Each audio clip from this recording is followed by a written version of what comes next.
UPSC prelims 2013, है ना, विज्ञान तकनीकी। प्रश्न है शर्करा उद्योग यानी शुगर इंडस्ट्री, है ना, या कुछ भी कह लीजिए, कि उत्पाद की उपयोगिता के संदर्भ में निम्नलिखित में से कौन सा कथन सही है।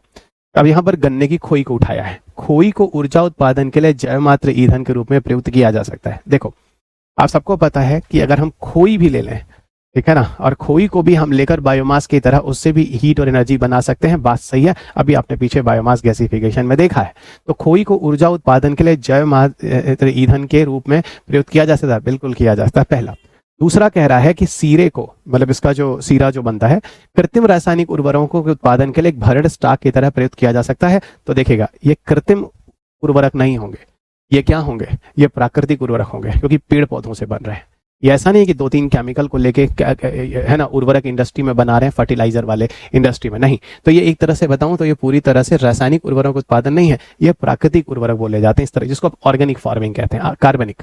और सीरे को एथेनॉल उत्पादन के लिए बिल्कुल किया जाता है। और नितिन गडकरी साहब का E20 तो आपने सुना ही होगा, शुगर केन। तो यहाँ पर पहला और तीसरा स्टेटमेंट आपको सही मिलेगा, यानी यहाँ पर सी ऑप्शन सही होगा, होना चाहिए।